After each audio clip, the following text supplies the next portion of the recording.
We'll be right with you.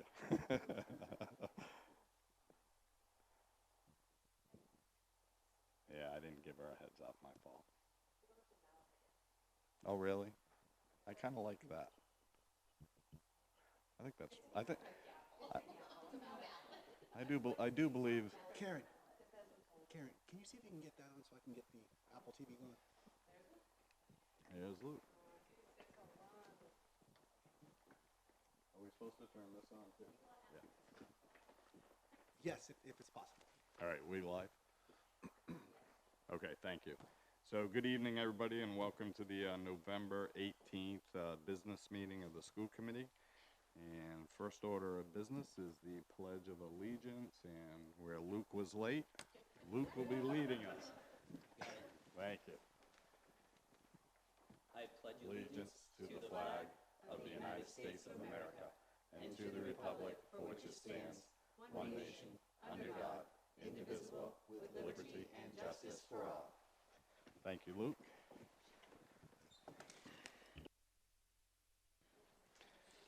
Okay, agenda item number 2 is the consent agenda. Are there any items that members want to remove from the consent agenda? Okay, if not, it'll be adopted.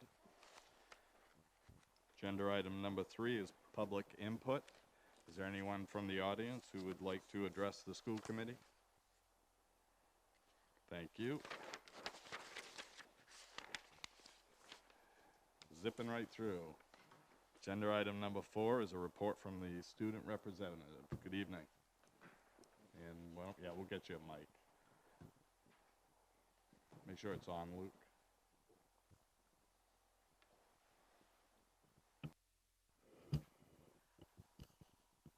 All right, so first, my chem teacher, Mrs. Ruscher, is part of the Lewiston LRTC First Robotics team, and she was very enthusiastic about having received 3 grants. And then we also got approved the expansion, which is really exciting. Then on behalf of Fosla, who couldn't make it,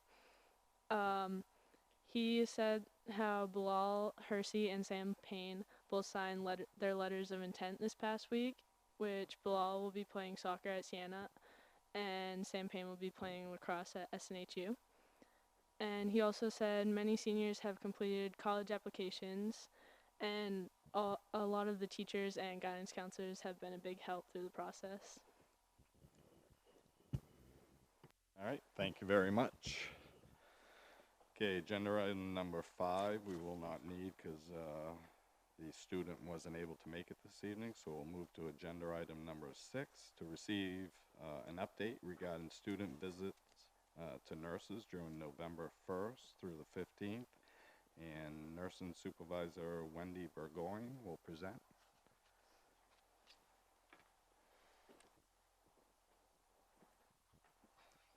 Good evening.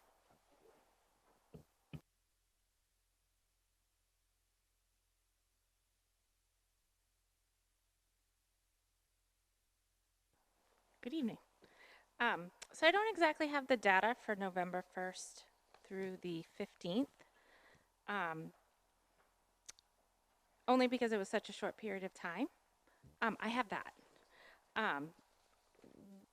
What I have more is the data representing our total caseload, if that makes sense. The elementary data on the first sheet breaks it down to daily meds, asthma plans, all the plans that we have. Each of those numbers represents a student within the school that has a specific plan or daily med. So when you add up those numbers, that's things that we are responsible for on a daily basis, besides for all of the students, if that makes sense.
Um,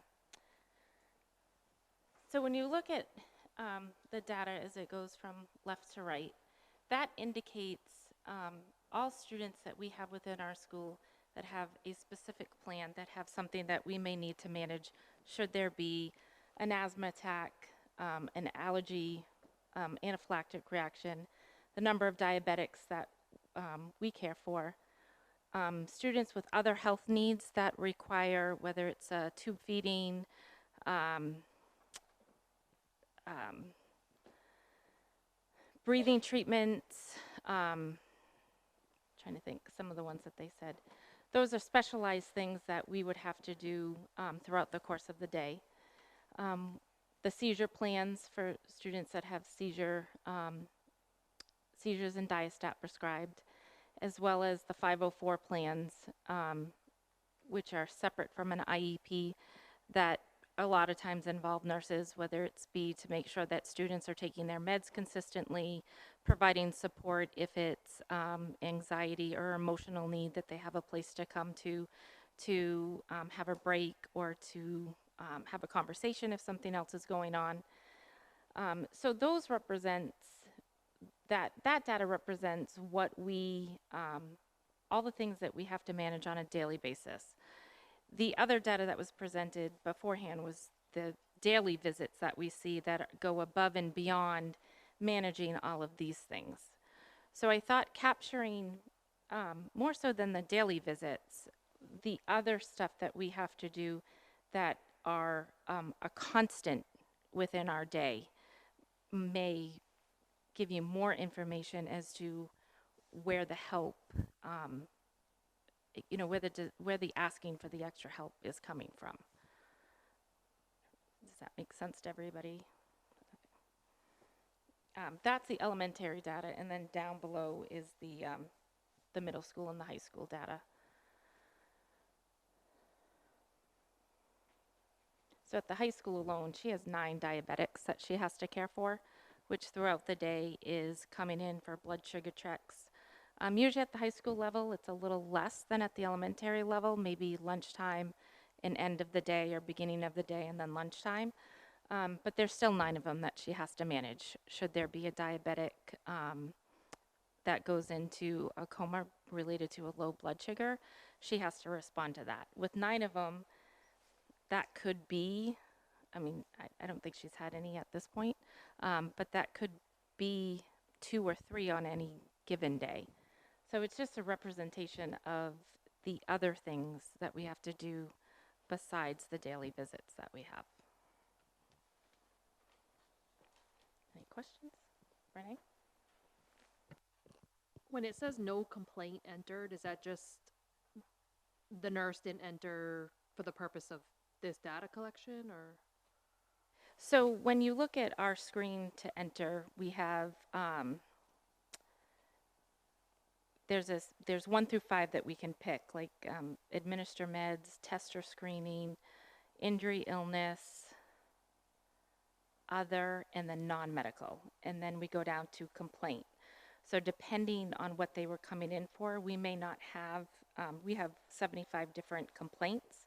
There may not have been anything in there that they felt was close enough to what the person was coming in for, so they left that particular field blank.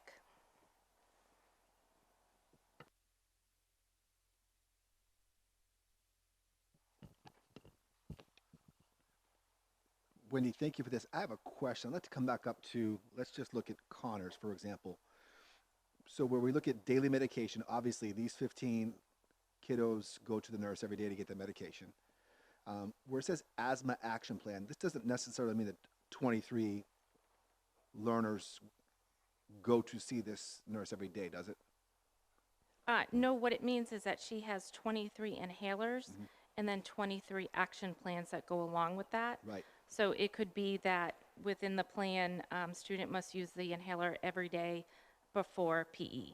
So with the elementary level, they're not always as great as the older kids to remember to come down.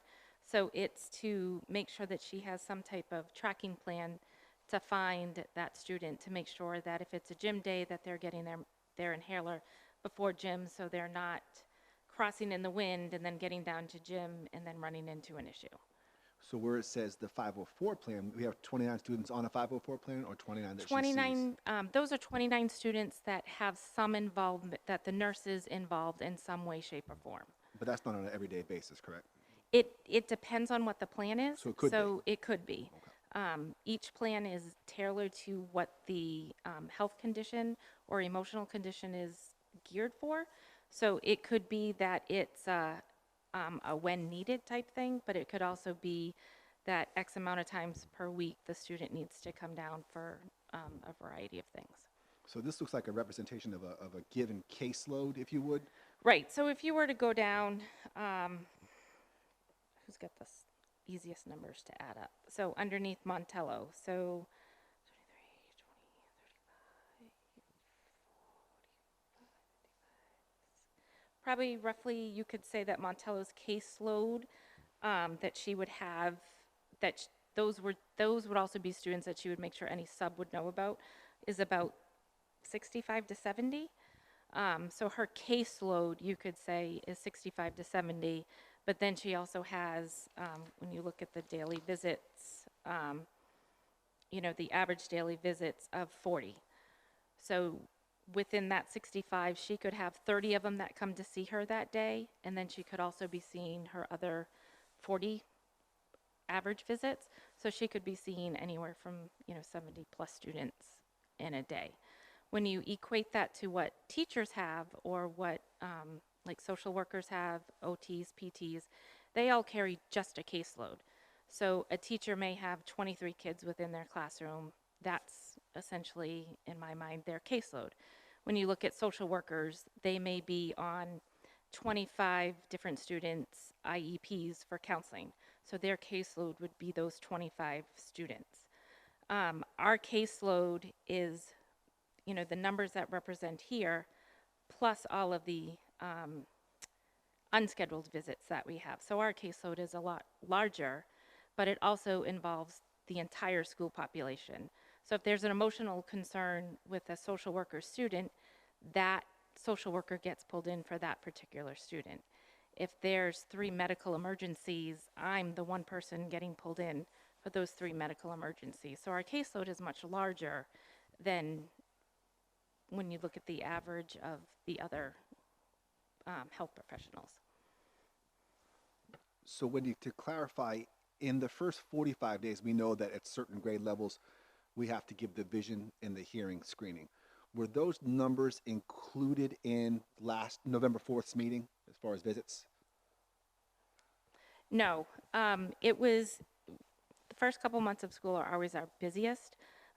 November-ish, we kind of get a sigh of kind of like, huh. And then it's the calm before the storm, because then flu season hits, so then things get busy again. So they didn't break it down in terms of what they had to do for vision screenings for each of them.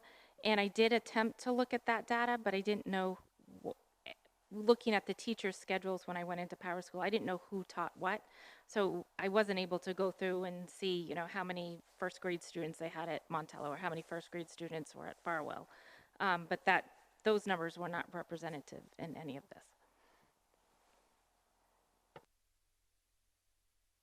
Can you just share a little bit on like the consistency of when teachers send a student to the nurse's office? Is it at the total discretion of the teacher, or are there kind of set standards of when they'll send a student down? At the beginning of the year, I know most of us, I won't say all of us because I don't have confirmation on that, but most of us do a small presentation to our staff of, these are things like we don't need to see. There's not anything medically we can do for them. They're not a nurse visit type complaint.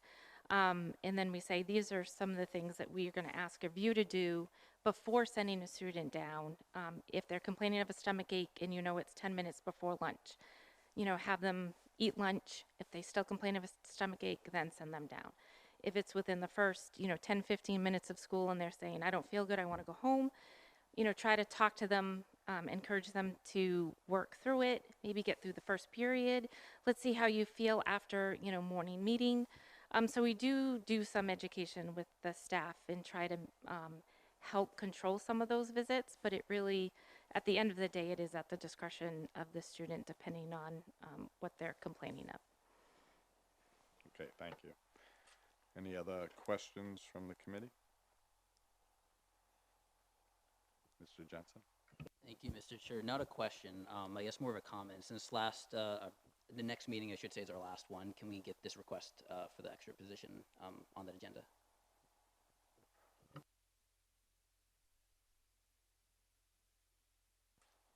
We could certainly put it on the agenda, and we could explore the options of whether that be hiring another RN.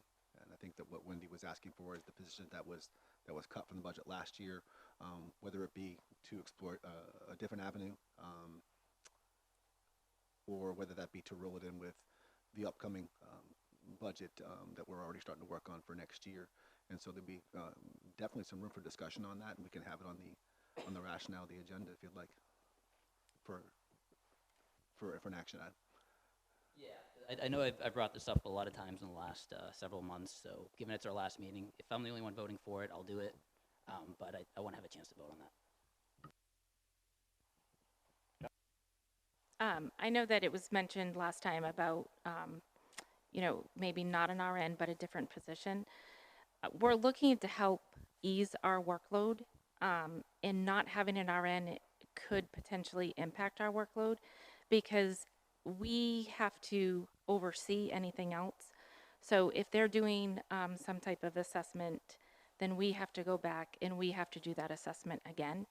So I know that, when you think about, an RN and the cost, it really is most beneficial to us as well as to the students and to the staff, because we can provide, if I know I'm going to be out, we know that we have that extra person that we could pull to cover my office, and it lessens the burden for the whole entire school as it would at any other school. So while I know that the ask was about a different somebody who's not an RN being the position, I don't know that that would alleviate what we're asking for. So I just wanted to mention that. And I think we'll have more discussion the next agenda, but so that would alleviate the problem in one spot. So, if we put an additional RN at one school, Connors, we'll use that as an example, but that does nothing for Montello or any of the other schools, and I'll make sure you have a moment to respond to that, where if we were able to pick up and I'm just throwing out there to hear your thoughts, if we were able to pick up like a couple of med techs that could be put in different schools and maybe even handle 2 schools a day, you don't think that would alleviate some of the stresses on the nurses? The difficulty with the med techs is most of our medications are during a certain period of time. So unless you were going to hire 7 of them, it's going to be impossible for them to be able to help multiple schools. But the idea of having the extra nurse would be to alleviate some of the burden that we all feel. So kind of have a float position where they would float, have a set schedule, but be at certain schools to help alleviate what we're feeling, with the knowledge that should Connors happen to be out, Carol happens to be out, they would go there for the day, knowing that their schedule could change depending on what happens within the nurse's office. But the idea is to have that one person be able to give all of us support. Okay, thank you. Any other, Mr. Gagnon? So currently, if you don't mind me asking, if a nurse needs to have either PTO time, vacation, something happens, we have substitutes for those nurses right now? To catch-22, we do have 2 nurses on our sub list. One happens to be a retired nurse, so her availability is more than the other person, but she also has assignments that she takes in Lisbon, I believe, Green Leeds in Turner, as well as one other school system. So she's not always available. The other person that we have on our sub list right now also works a full-time job, so she is available as long as she has advance notice. And we don't always know that if we wake up and we're sick or our child wakes up and we're sick. Having that extra person, we could pull that nurse in a rare occasion to go and fill in if we weren't able to find one of those other two people. Which is an increasingly big issue here in the state as we're shrinking, and the demand for positions is it's an employee market right now. They can pretty much choose and decide what position they want. But anyway, I want to thank you for your presentation over the different times, periods, and I'm sure the nurses that you look over are thankful for you to be here and present the information. I look forward to seeing it on the next agenda as well. And but thank you. I appreciate your time here. Any other, Ms. Kordemarsh? Thank you.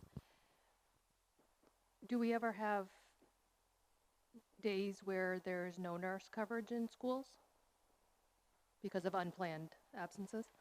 Yes. So if that happens, times in the past I have been pulled from my school because the daily needs of certain students were higher than what I had. So I was pulled from my school to go cover at that school, which still left a school unattended with a nurse. So that does happen, especially if both nurses, the older nurse happens to be at a different school, and it happens to be, a Friday, and the other nurse isn't available, there would be no nurse to coverage. Of course, we're all always available should there be an emergency. We're always just a phone call away, but the daily needs within this school aren't being medically met because nobody's there.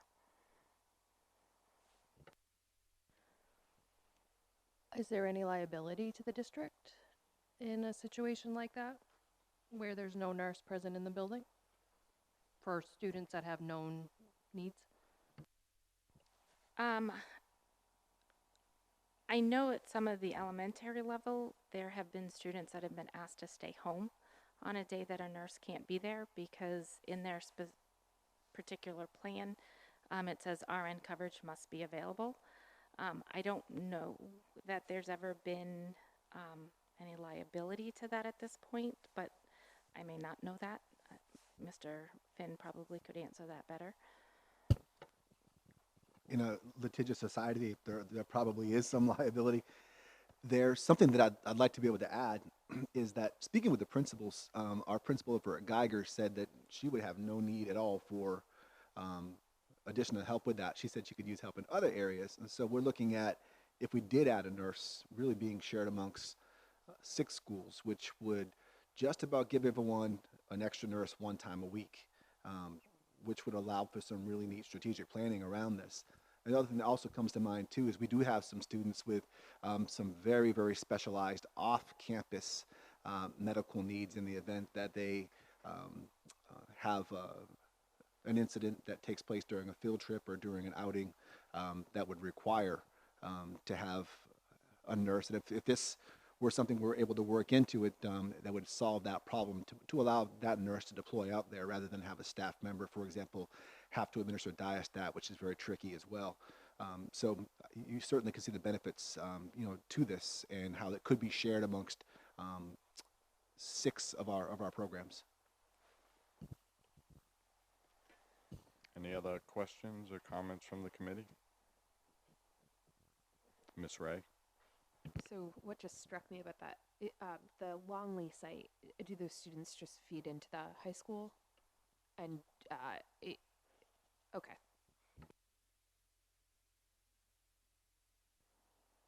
Any other questions or comments? Okay, thank you very much, Wendy.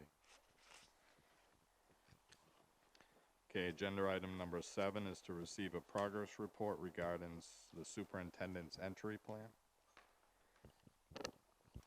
Thank you. Before I begin, I'd like to congratulate Alicia, Megan, Monique, Tanya, Luke, and Mayor-elect Kerr, also the entire school district and city of Lewiston, not only for the expansion project that was approved overwhelmingly, but also for the promise that comes along with that. Very, very proud to be a superintendent in a city and a district that is so forward-thinking. That being said, back in July, I presented an entry plan, and that entry plan, the purpose there was, first of all, to communicate to the school committee and to the community where we were going to go in the upcoming months. Had a superintendent in place here for 9 years. And 9 years is a long time. It's much, much longer than the average superintendent stays. And so there were a lot of new faces, myself included, and it was a good time to get to know the community, and then school began. So what I've got here, this should be a really nice glossy red, but we don't exactly have that resolution, but it looks great on my screen. Trust me, it's really pretty. The entry plan initially presented to the school committee in July of 2019 is designed to provide a roadmap for the superintendent to observe and assess, evaluate, and begin the strategic planning process. Currently, there is a strategic plan in place. It's on our website. It's got 22 goals, about 3 paragraphs worth of vision. And at the time, that was probably cutting edge and probably a great idea. I think that we know that where we are right now with our lofty goals we have ahead of us, that the process of strategic planning takes a good year to put in place. And there'll be members of this school committee who will be working closely with me as we select the vision and the goals and then the objectives for that. And I'm really hoping that on July 1st, we are now working with a brand new strategic plan that has got a ton of community input to it. And that process is what the entry plan really is all about. My entry plan goals, essentially, remember that first presentation, which was quite lengthy. This is boiled down to really these 4, to build community relationships, to include relationships with the school committee. Communication, we talked about what that meant in every way possible. How we speak to each other as a community, our modes of disseminating information, how we listen, and what that two-way dialogue looks like. To bless you. Also, part of that entry plan is still to perform a needs assessment and to begin strategic planning around what we need. And finally, leadership development. Trying to create and to foster innovative leaders in our buildings that will be able to redesign the education experience for our learners. Along with those goals come several objectives. I really wanted to learn the Lewiston community, and every day I'm learning something different about the Lewiston community. Been to all of the highlighted areas that anyone would like to go to, from the mills to the Lewiston Auburn Historical Museum. Saw everything from how shoes were made to the folks that made them. Got to wear a lanyard with a worker, and I learned about that worker who's no longer with us, but I got to walk in her footsteps and see what her job was like. Have pretty much eaten in every restaurant you possibly can here. Met with tons of groups and have been able to really learn more about this community that I live in and that we're a part of, my wife and I are a part of. Meeting with stakeholders, developing relationships, and relationships that I've proudly developed with this particular school committee as we learned each other along the way, and you've taught me a lot in the early part of my career here. Communicating, speaking, and listening. Assess effectiveness of current systems and structures in place, beginning right here in the Dingley building. Collect demographic, perception, process, and performance data for a continuous school system improvement plan. By the way, our new CSIP coordinator is right here tonight. Caitlin Barcelos is sitting right here. Hey, that was in my agenda. I'm sorry about that. Still your thunder, Mayor-elect. Address self-efficacy and self-esteem of faculty and staff, otherwise known as morale. Identify areas of need, short-term and long-term, and outline a framework for a strategic plan that would last from 2020, hopefully through 2023. Lots of objectives to go along with those 4 goals, and these things needed to really be covered before I even got started.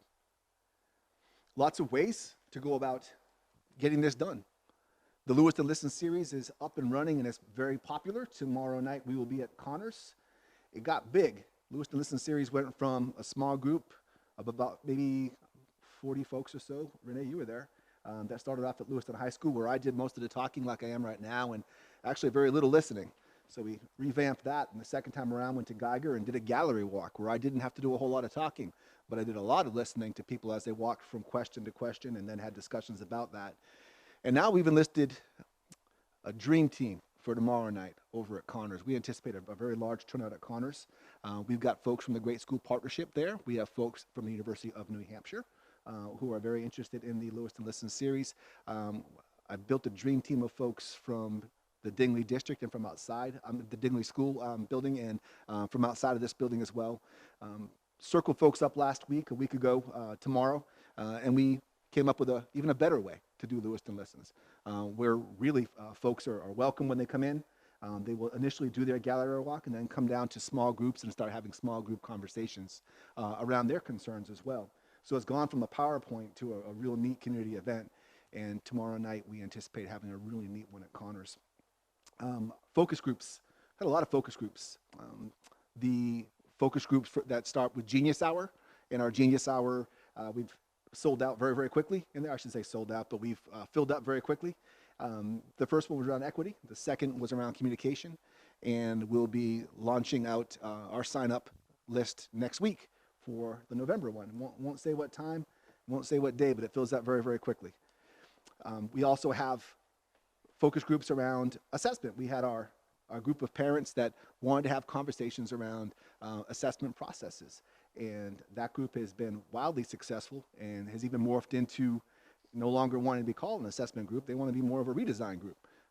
We've come a long way on that. As a matter of fact, was called to head down to Portland today to speak about this on Maine Public Radio, which was really a neat experience as well.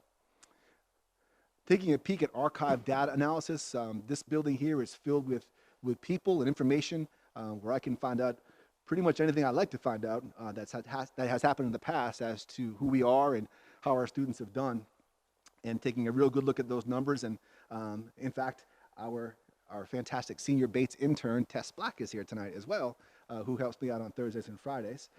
Absolutely brilliant. An in-depth operations analysis. And that is essentially where Bobby Avery comes into play. And Bobby has given me more of an education than I could ever pay for when it comes to how our operations and logistics work here in this district. And she's an absolute godsend to have. In-depth curriculum analysis, and that's where Karen Paquette comes into play. And Karen and I are both new in our positions and both are able to give and take a lot in terms of curriculum design. An in-depth student services analysis around our ELL, around our special education, 21st century learning, and our McKinney-Vento programming as well. And also a real good look, in-depth look at our leadership analysis, essentially doing a leadership inventory with our current principals and assistant principals, and even the folks who would love to be assistant principals. I've got two groups, Aspire 1 and Aspire 2, that Bill Webster put together, and I'm honoring that by continuing those monthly meetings with those groups as well. Have actually partnered up with USM, who would like to take that to the next level, and USM would like to be able to begin a cohort next year with these folks who are essentially going from a book study to an action research to actual credit. And USM would be coming here to do that. So real excited about that. These are my findings that I really wanted to report out without taking too much time. Communication is improving in our district, but we still have a lot of work to do. If you look at our website, it's been revamped, and we're revamping it again. Spoke with technology today around wanting to go with maybe a different format for the future. We actually have a very talented continuous school improvement planning coordinator who adds a lot of value as a web designer in Caitlin Barcelos. And so a lot of neat ideas around what we'd like to have on there, having an actual district calendar so everyone knows what's going on at any time on one site. And that's just a fundamental of communication. So we're getting better, and we still need to get better. One of my findings here is that we do not have an adequate curriculum office to lead the shift in practice required to move the district forward. And this is being explored right now between Karen and myself. And when I say adequate curriculum office, it doesn't mean an adequate chief academic officer. Karen is going to be an absolute rock star when she gets her team around her. I'd like to get a real good look with the guidance of the school committee around the resources we currently have in place and find out, are we really being most effective with them? I would love for Karen to be able to call a curriculum meeting with me and bring someone down who specializes in math and science, ELA, global studies, the arts, and pull together plans around professional development, around working with teachers who are working directly with students so that we can specify and specialize in getting better in targeted areas. It's something that I've always seen, I've always been able to work with, and as part of my initial assessment, I was surprised, but I understand, but I was surprised that in a district of nearly 6,000 students that we really don't have a curriculum team. We have a very, very hardworking Karen Paquette, who actually had a Karen Paquette. I'm sorry, Sean had a Karen Paquette last year. Now Karen doesn't have a Karen right now. She's got a very hardworking Sue Williams with her, and Jenny Darrigan, who works in our federal programming, and they carry the entire district. There aren't enough of them, and there aren't enough hours in the day to do the work that needs to be done.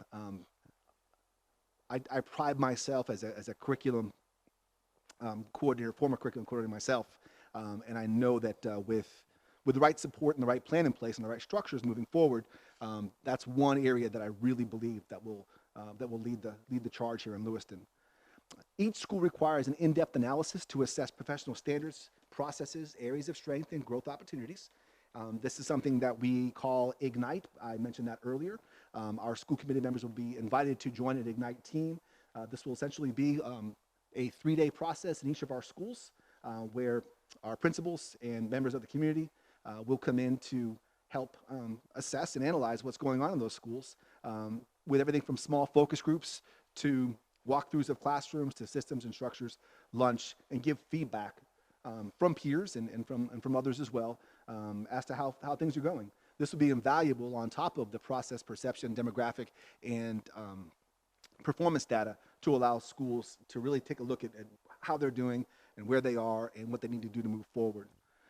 We know that social and emotional learning needs to become a district-wide priority, and I'll go into that at a later on agenda item. It's something that right now, because we do have a high poverty rate in our district, we have a lot of trauma in our district as well. A lot of the behaviors that we're seeing and the things that are being reported to us are just simply manifestations of the need for social and emotional learning.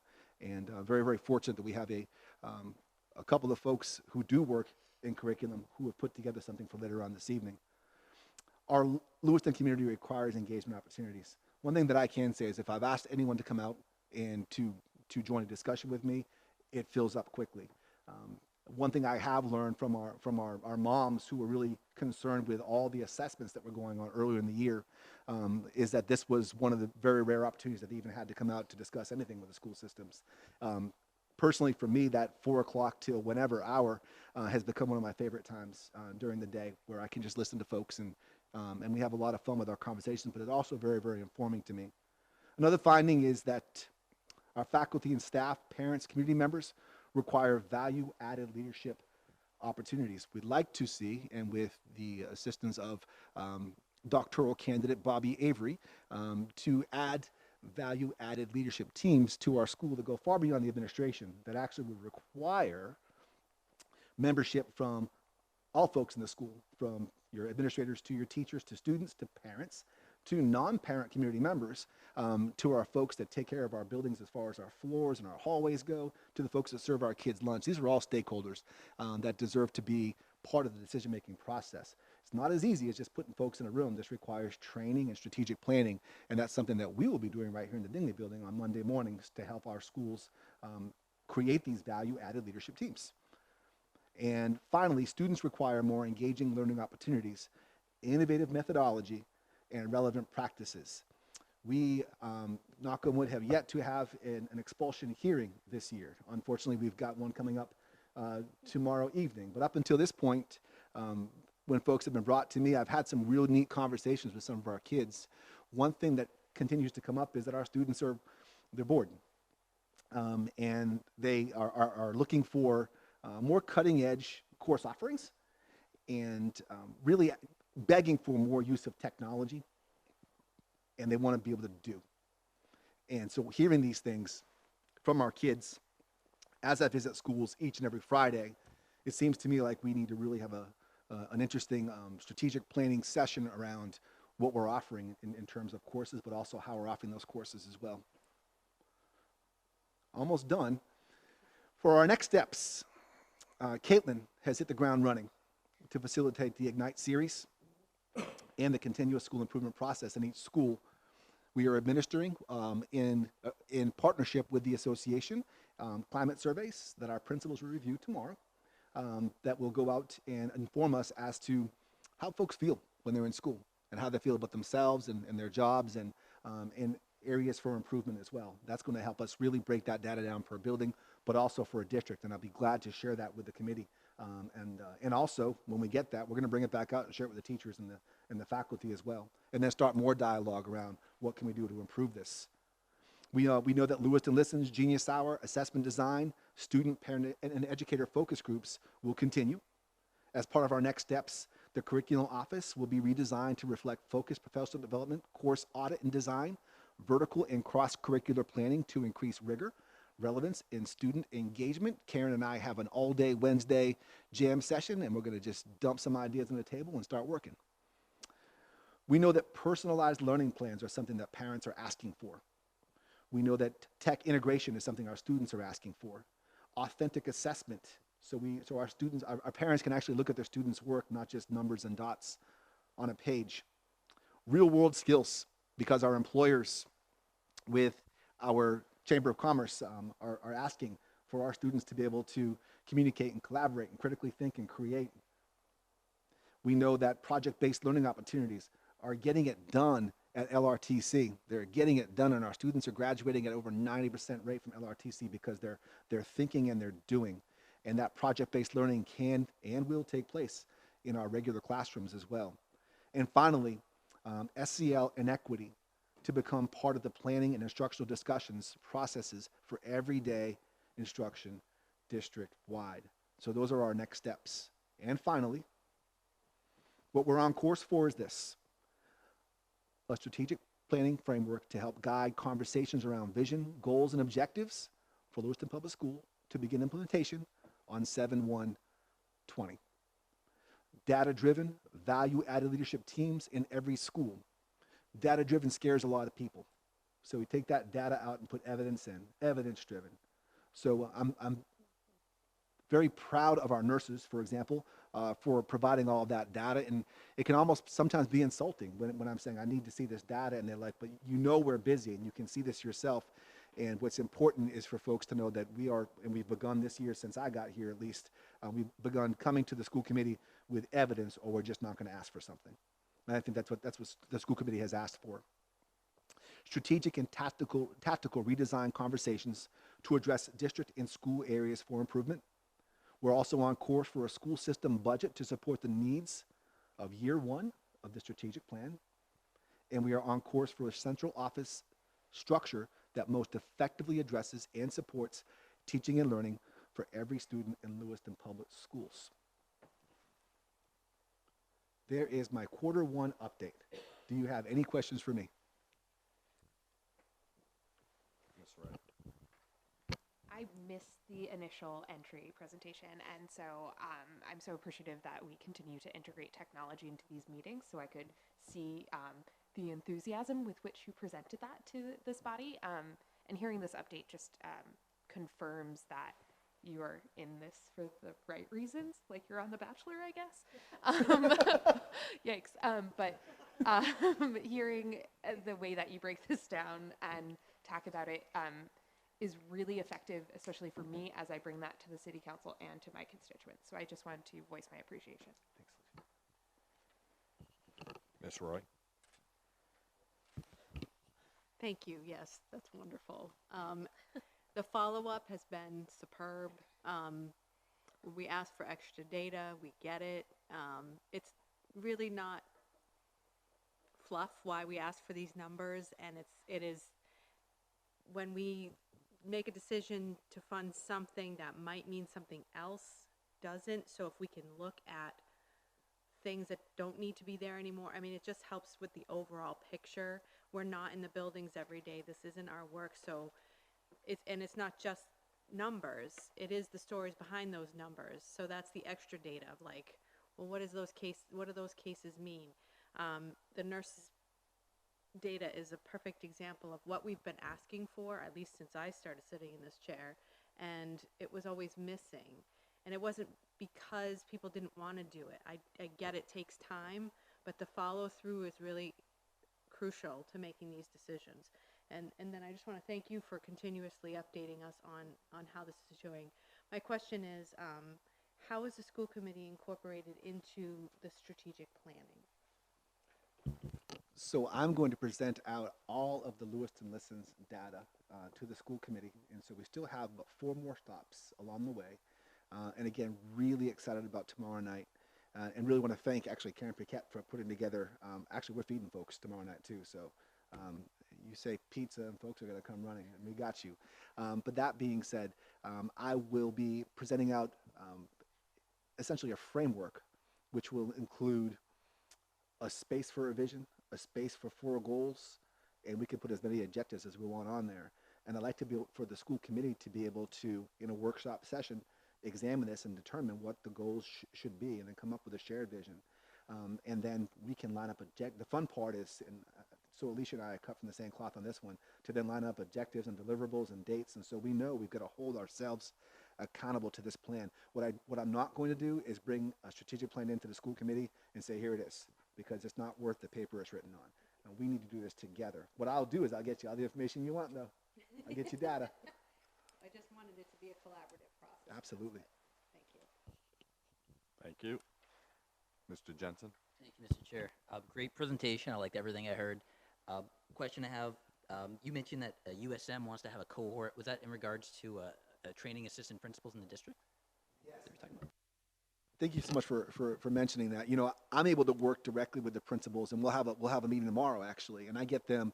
It's another one of my favorite times is when I get this team together, and we're really working on site-based leadership development. Very fundamental, but we should have CEOs in all those buildings that can be instructional leaders.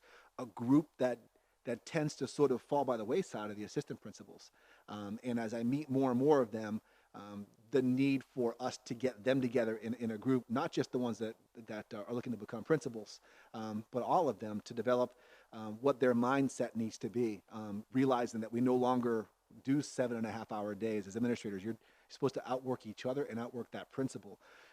To have the mindset of, on the way out the door, stop and say, is there anything else I can do for you, boss? Because I want your job one of these days. So to develop that, we know that it goes beyond a book study and beyond, 2 groups hanging out with the superintendent, around a round table. And so looking at the 4 to 5 courses actually that USM requires for that certification, we have a group of teachers who'd like to become assistant principals, who we would actually put into this cohort, if you will, and they'd matriculate through those. And so they'll actually have those skills that we'd like to see developed. Regarding the assistant principals that are currently in our district, we'd like to enroll those into a group that we call Next Up, because they really are the next up. Oftentimes, as an assistant principal, you sort of get pigeonholed into, when I was an AP, I had buses, books, and bad boys, so I had them at first, and I got really good at that, and then eventually I moved up to testing, and then moved up to curriculum, and I was trained along the way. But what I find here in our districts is folks pretty much stay right there, and then they wait until the next opening, or they move on to somewhere else. So to be able to develop these skills and allow them to work with each other will essentially, it's a farm system for us. So we've got AAA, and we got AA, and then we have our principals as well. But there is enough opportunity here, the great opportunity here in Lewiston, where if you're an AP here for a while, you should be highly sought after in anyone's district, but we should get first pick.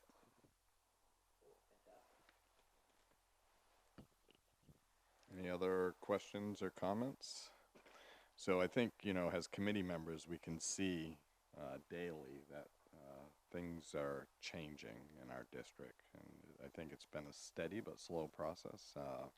So we have a lot of credit to give to the superintendent, but we also can't forget the staff that's getting behind these changes. So this is exciting times for our district, and hold on, I think it's going to get a lot better soon. And you can't use bad boys. It's bad person or Bad something. persons. That's right, right? Thank you. Yeah. It's just, it's just, I was waiting for Alicia to speak up, and she didn't, so I'm sorry. I had to say it myself. All right. Thank you. Okay, we'll move on to agenda item number 8, to receive and approve the implementation of central office administrative contracts. And Mr. Finn will present. I've written a few notes down here, and I've learned not to just read off the screen because it feels like I'm reading to the committee. I do have some things I've written down here, and Mark, it's a perfect segue because we've had a lot of success so far with the entry plan and with some future planning, but I would be remiss if I were not to recognize any success I've had is because of the folks who work most closely with me. I've tried to go, I'm not going to say out of my way, but I try to make it a point to every board meeting, every school committee meeting, to recognize a member of the team. Because quite honestly, they do work often behind the scenes, but we are not successful without them.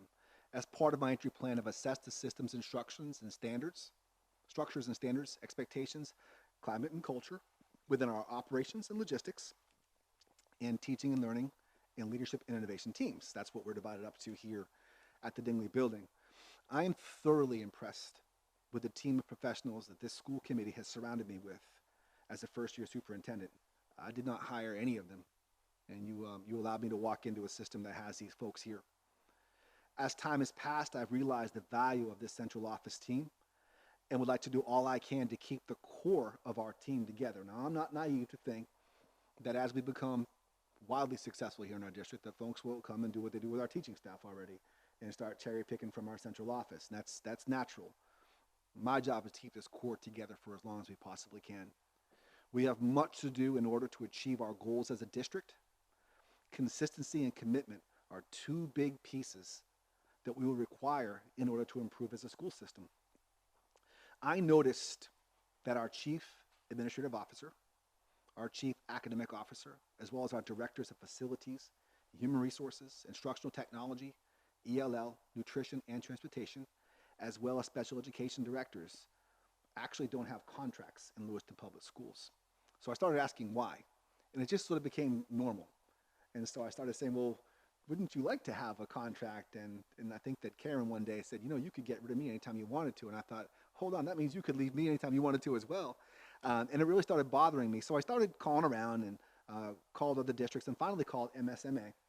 And they revealed that 99%, I think that we're the one of districts in Maine, do offer an employment contract of some kind to central office administrators and directors.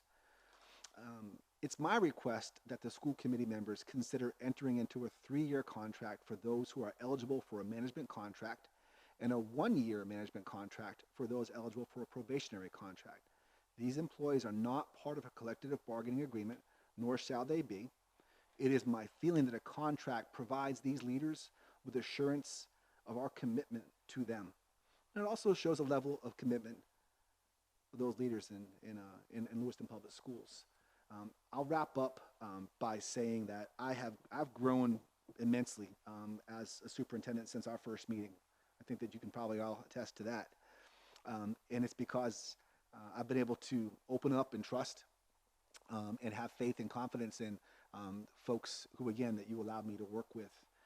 There's nothing I'd like more than to offer these folks some assurance, at least, even if it's on a piece of paper, that says that we're committed to you. And I hope that you're committed to us as well. We've got some great work to do. And I know the day will come where we're all not going to be together again. Heck, we're losing a lot of wonderful folks off this school committee and gaining some new ones as well. But this core group is one that I've worked very hard with. They've worked very, very hard for me. And I hope that the school committee would consider offering these folks some contracts. Ms. Roy? So yeah, this is a standard practice thing. I don't really see it as rocket science. I don't know why it hasn't happened in the past. So do I get to put a motion right now? Let's see. So yeah, I would.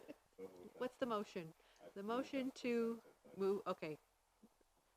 approve the implementation of central office administration contracts there.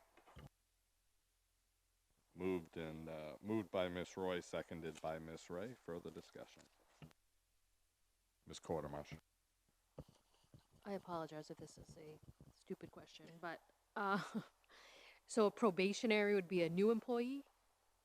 Or new to the role? New to the role. New to the role, and they would do 1 year, 1 year. and everybody else would be 3. So after the first 2 years, they can move on to the 3. Okay, thank you. Ms. Ray. Also, maybe just a weird question, but the highlighting formatting on an R2 sample contracts, for what purpose? Bring attention to those sentences would be why we highlighted that. It probably was more of information that I was asking for from Human Resources when I wanted the top of the documents to say exactly who would be getting which contracts if you approve that. So There's one role on the probationary and one role on the management contract that are highlighted. So I didn't know if they were different or more special. no rhyme or reason behind that. Excellent. Mr. Jensen. Mr. Chair, I had same thoughts as Ms. Ray. I also just want to make sure, I take it the contracts are pretty much exactly the same other than the name, the positions up top and the probationary? Okay, cool. Any other questions or comments from the committee? Anyone from the audience like to chime in on this? Okay. If not, all in favor? Unanimous. Thank you. Agenda item number 9, to receive information regarding the position of a social emotional learning coordinator. Superintendent Finn. I've gotten the ball 3 times in a row. This is good. As I shared during my entry plan update, my initial assessment of Lewiston Public Schools reveals the need for a deeper understanding and implementation plan of a social and emotional learning curriculum for learners across all of the grade levels. According to the Consortium for Academic, Social, and Emotional Learning, also known as CASEL, the Living Authority in SEL curriculum, the following SEL skills should be developed in concert with core academic skills. So SEL curriculum really isn't a program, it's something that we do each and every day. If you can think about what these skills would do for our learners, especially our learners who experience trauma, and our learners who are new to school, our learners who've sometimes not even touched a pencil before until they got to us.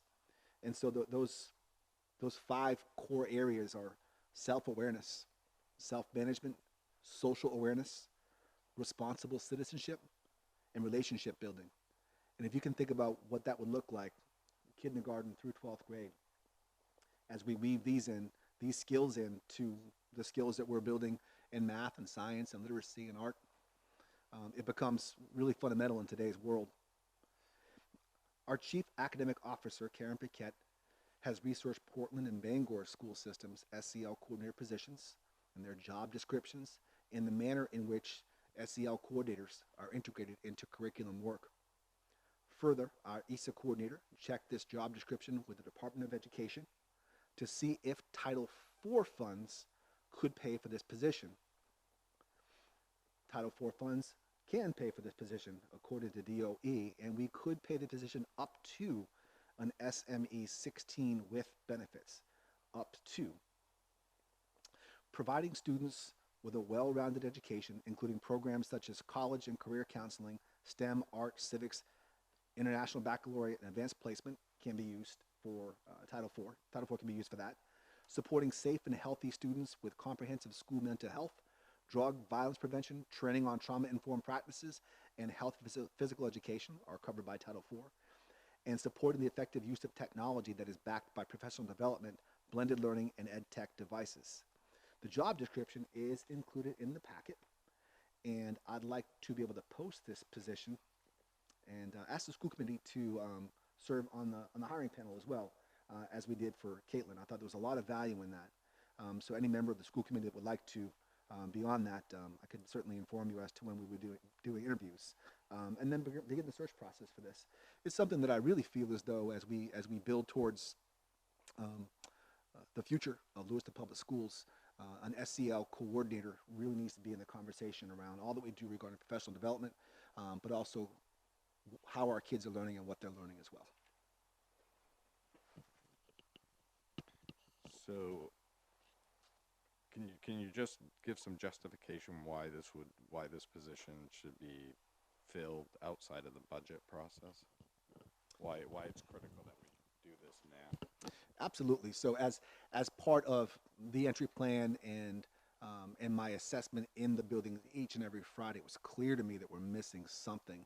And as I look at the data from our suspension numbers, which are much higher than I would expect them to be, and I look at the folks that have been brought to me before you would ever see them for expulsion, and having conversations with folks, and again, other than tomorrow night, we've not had to have one.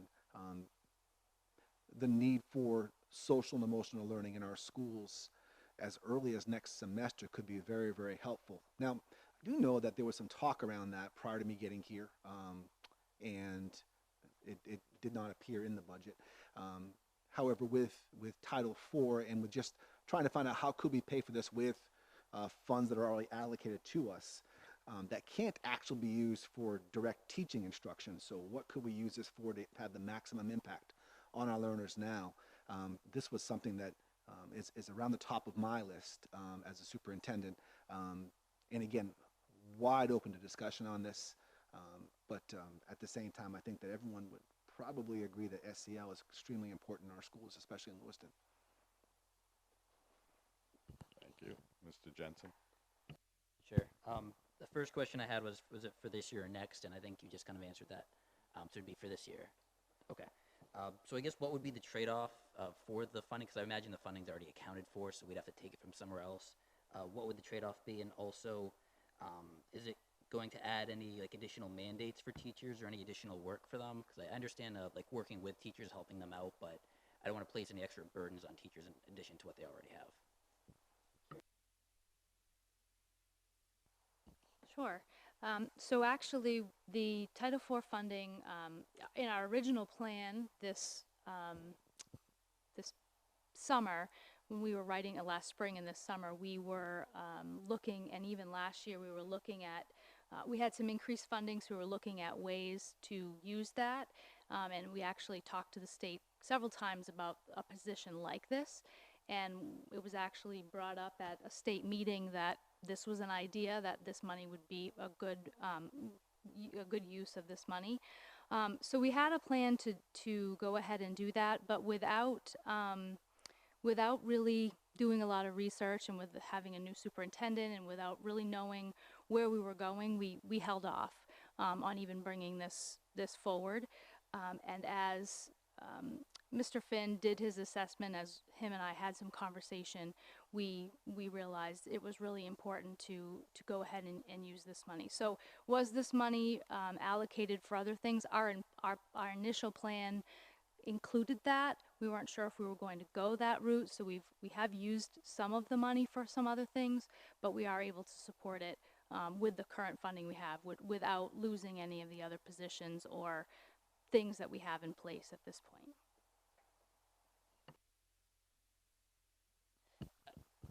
It's helpful. It doesn't fully answer it, though, I guess. So was the money, so all of it wasn't allocated, or all of it was, and we're taking some of it from something else? Because if we have the money, I assume we allocated it for something. And what's that coming from? So there's a couple different things. We have some, we had an increase in the Title IV funding over the last couple of years due to some state formula and the use of the funds. So last year we had a considerable amount of money that we were able to, that we carried over because we had not used it. We had intended to hire some in-school positions that we were unable to fill, and so then that carryover money was added to the amount of funding that we received this year. So with that carryover money, as well as some different positions that we've moved around, not not to take away from anything, but either we didn't fill, or we're sharing positions with 21st Century Grant or other grants or other regular budget positions, we're able to support the position and feel that we can sustain the position with the amount of funding that we have. Does that help? Yeah. Okay, no, that answers it. So essentially, it is carryover money, but you had been using part of it to help with other things in the district. It just wasn't allocated for that. So it would be allocated toward the position. Okay. Yeah. Okay, that's good to hear. I do want to state though that I'm a big fan of social emotional learning, so I'd like to see the district go in this direction. I mean, I'm okay with that. I just want to make sure it doesn't put any extra burden on teachers, or at least how it's implemented isn't so much go to the teacher, you need to do this in addition to everything you're already doing. But I mean, I hope that won't be the case. But that's my only concern for it. Other than that, I'm really supportive of. So, Luke, I'd like to address that if that's okay. First of all, it's a fantastic question. One thing that I would say is that having spent some time in our newest school over at Connors, our XLT has spent a ton of time over there trying to really help out getting that school off the ground and get through some growing pains. In interviewing about 61 of our teachers, one of the common themes that came up is a lack of knowledge around implementation of social and emotional learning skills. We do see it in some of our other schools. Hanging out at Montello a couple of weeks ago, I saw a really neat lesson, and those are taking place in small pockets. It really did make a difference at Montello. And so, as we essentially developed a plan to help Connors move forward, actually my assessment would be that this would actually take a burden away from the teachers to allow them to have access to someone that can teach them some skill. Other thing also is that our teachers are asking for more meaningful professional development. And that's something that, as part of our strategic plan, I hope that our school committee will really work with us on to come up with a way to really train our teachers well. Our teachers are asking for relevant options, things that they can actually get their head around. And one thing that comes up almost to a person is the need for skill building for teachers around social emotional learning. And so I would say that this would probably not be a burden, but probably it would certainly be a welcomed asset to our district regarding professional development. Ms. Ray? Thank you, Mr. Chair. Did you say SME 16? Up to. Excellent.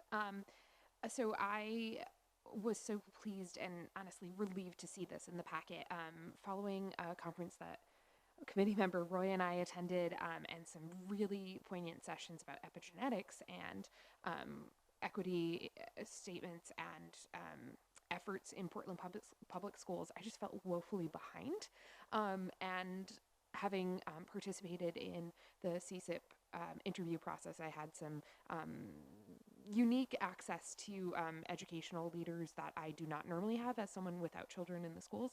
And so hearing them talk about this side of things while we were talking about continuous school improvement, it just seems like a really complimentary time to introduce such a position. And, as we get these assessments back, we can act on them. And so are you asking for a motion tonight to move forward on this is my question. There's no motion listed in the packet. Correct. Great. So similar to what we did with our sorry, Mark. One of these days, I'll be able to hit that button. So similar to the conversation we had around the continuous school improvement plan coordinator, this is something that I feel as though needs to go to the school committee for conversation, and you've offered me a lot of guidance already. It didn't necessarily go on there for a vote. I'd like to be able to post a position without our school committee members looking on the website and saying, hey, no one talked to me about this before either. It's important to me as I'm new in this role, but even 5 years down the road, I'm still going to look to the folks in our community for guidance, as this is something that folks would buy into. So I just thought it was important to discuss that this evening, and I'd like to be able to post the position, but again, if I got some pushback on that, that's something we wouldn't do.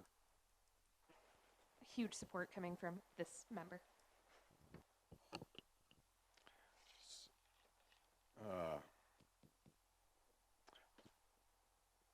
Regardless if it's Title IV or not, this probably should be something that the committee actually votes on, or are you saying that we don't need to, Mr. Finn? We didn't vote for the. No, it won't happen tonight, but Right, we could do right. it tomorrow, We the next meeting. We certainly could. And we could certainly do that next meeting as well, if that's what we wanted to do. We didn't necessarily have to do that for the Title I funded continuous school improvement coordinator. But again, I was open to that if we wanted to. So whichever direction the committee would like to go. This probably wouldn't start till second semester anyway.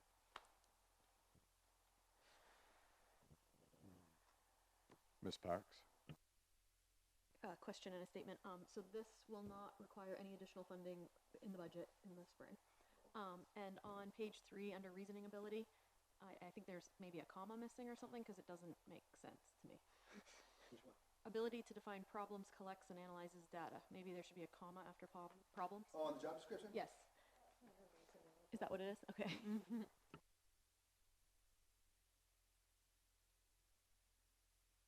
Ms. Ray? I'm trying to read your face. So in absence of approving the position, would a resolve stating our support for a coordinator such as this be more appropriate? I think I'm asking this question to the chair. So I mean, it's a brand new position. I just think that should go to a vote of the committee. I see, you're right, you said we didn't need a vote for that? I'm sorry, one at a time? I do not believe we voted on that because there was nothing on the agenda. Okay. So that might have been a miscatch from me. I just think if we're approving a new position, regardless if it's funded by title money or not, that really we should vote on that. That's my thought. So I open that up for any other opinions. Ms. Roy, do you have a thought on that? I'm getting that. Also reading I'm getting that look. That's not my New Bedford face. That's just my, And we seem to fall into this. This is the second time in a few months. So perhaps visiting or taking a look at what we have for policy around these kinds of things or whatever. But it does feel awkward when it's a new position in its Title I funds.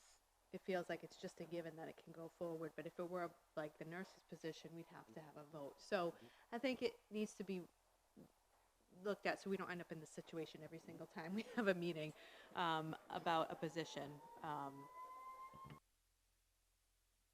So, I think overall the support's there, but we probably should throw it on the next agenda for an official vote. Good call. And I will throw out there, so I'm going to support this position, but I struggle with any position added to the budget outside of the budget process. And I know, we have the coordinator position, now we have a nursing position, and I just want to caution the committee that we always give extra scrutiny to positions outside of the budget process because the public doesn't have the opportunity to weigh in with the whole budget in mind. It's an individual, and I just think we always have to use caution in that area. So that's just my brief statement on that. Ms. Roy? I agree with that statement. I just wanted to pull that Ms. Paquette had said, they did have, during that very lengthy process for Title I, is it CNA or CAN? That needs assessment. Yeah, okay, that makes more sense. So because something was already sort of in there for this, I don't feel as it's as new. It is a new position for our district, but the idea was to support social emotional learning, so I feel it's still within the purview of that kind of funding. But again, it ends up in this weird situation of a new position. So I'm super comfortable because it was part of the planning process. It didn't happen for lots of reasons that made sense too. So totally in support of this. And I went to another conference with Megan that talked about this stuff. And yes, we are a little bit behind, and I know our teachers are screaming for it. It fits so well with the poverty work we're doing, everything. All good points. Thank you, Ms. Roy. Any other questions or comments? All right, so we'll get that on the next agenda. Thank you. Thank you, Ms. Paquette. Sure. If it doesn't go on, if we're not voting on it until the next agenda, does that mean he can't post for it now? So it has to wait until our next meeting?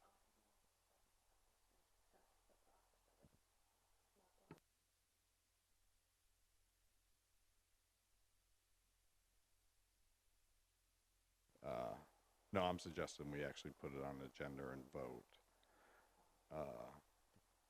Especially where we don't have a policy or, we haven't had that discussion. So I won't post it. And is that an issue at No, all? no, Right, I mean, it's 2 weeks. And we take a long time to find the right person. That's true. It probably wouldn't start till January anyway, so. All right. Is the committee okay with that? I mean, that's not my decision. I mean, is the committee okay with this? Mr. Jensen? Yeah, I mean, should we have it in the discussion or the context of a larger discussion about the policy issue? Because I know after the budget process, I mean, I'm glad to see this is presented to us. But I mean, if we're not going to decide what the policy should be, then we're still doing this on an individual case basis. So I feel like it should be in the wider context of what we want the policy to be. Like personally, for me, I'm okay with this. I don't feel any pushback from the board. So maybe the policy could be if there's any pushback even from a single member that it should go to a vote. But not specifically for this. I'm just kind of spitballing ideas for what we want the wider policy to be. So maybe have that come up next meeting as well. Ms. Ray? No, I know, but you're giving me the look.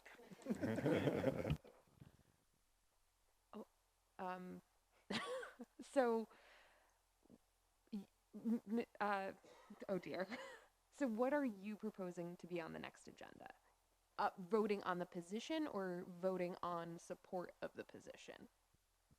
No, voting on actually having a motion to approve the position unless the committee, I mean, this isn't a chair decision, this is a committee decision. So if anyone's hesitant that we're postponing posting of this position for 2 weeks, I just need to hear that you don't believe that we need to do that. I do not believe we need to do that. Not only you, but in general, the committee. Ms. Parks.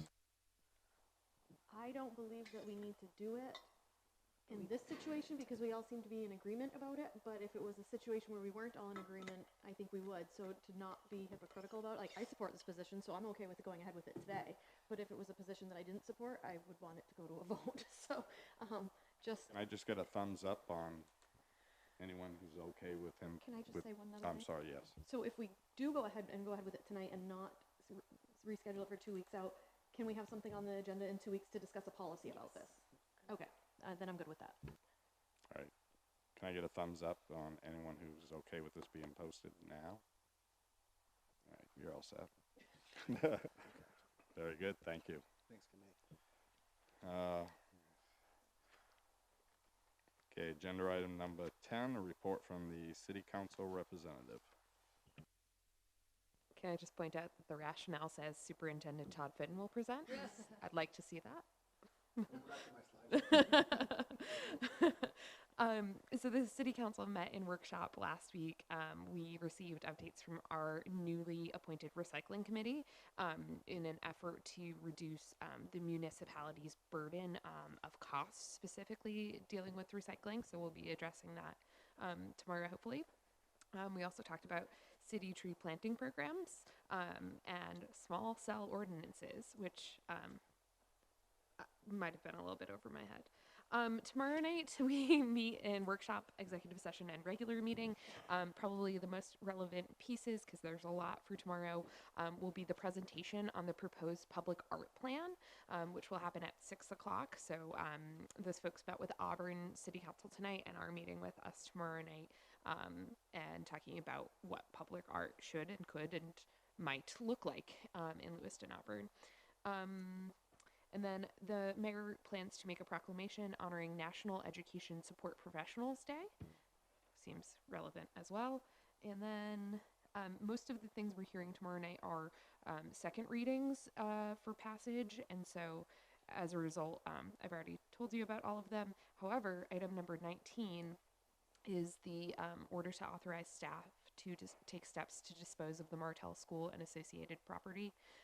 Again, as I mentioned previously, I stated the school committee's desire to keep the playground and associated equipment if possible, and so that's a part of the bid RFP. If you have further questions about that, I'm happy to answer them. Thank you, Ms. Ray. Any comments or questions from the committee? Okay, thank you. Agenda item number 11 is report of the chair. So we have one meeting left as a group, and so I spoke with Sue last week about pulling together an informal meeting with the 2020 and 2021 school committee. And I've asked her to make Monique that point of contact as the vice chair and a member who's going to be here next term.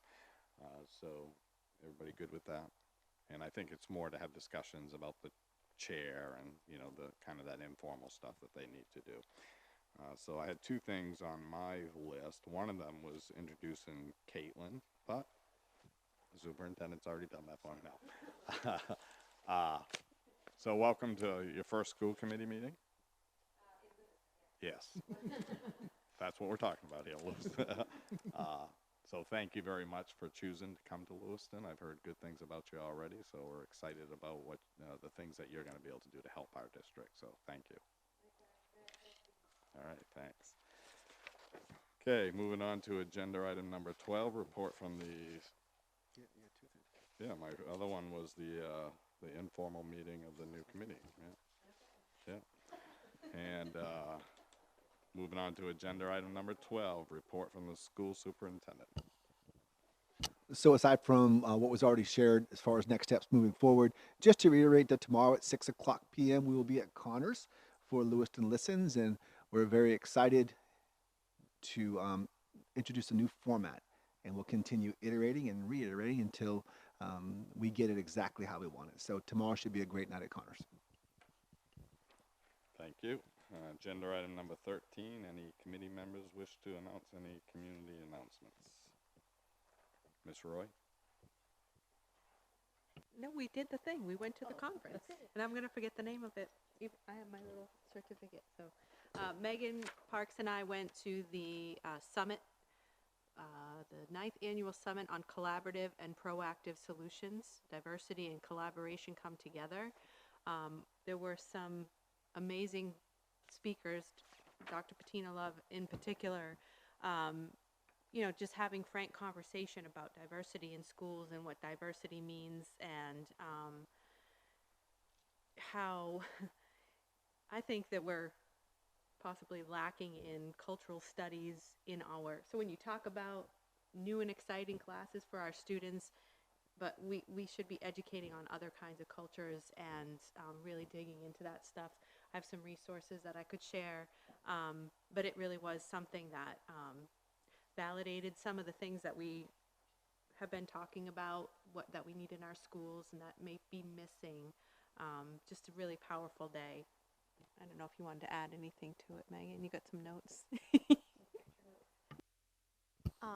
One of the websites that Dr. Love created herself is getfreehiphopcivics.com, and it is so full of amazing resources and TED Talks led by students, and she goes from district to district around the country and talks to students and interviews students, and it's the real stuff, and it's what our district needs so much of what's on that website. So I just recommend everybody check out that website and all the resources on there.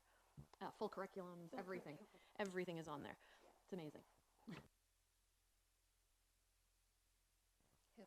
Getfreehiphopcivics.com.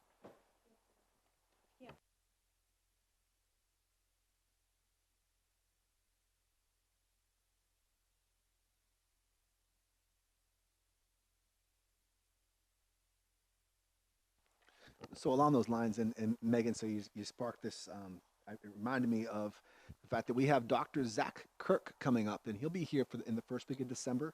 He's coming up from Atlanta. Dr. Kirk was a colleague of mine, and he actually does the same exact thing with ELA. So he'll be hanging out with our middle school and our high school, and taking a look at some of our ELA classes, and then having small workshops with our ELA teachers. I'm really excited for Dr. Kirk coming up. He taught me a ton as I was coming up, and now he's going to be visiting Maine for the first time. So we're excited to have him. Mr. Gagnon? Thank you, Mr. Chair. And congratulations as well as our new mayor. The last 2 weeks for me has been a whirlwind. Election season has come to an end and a conclusion as well.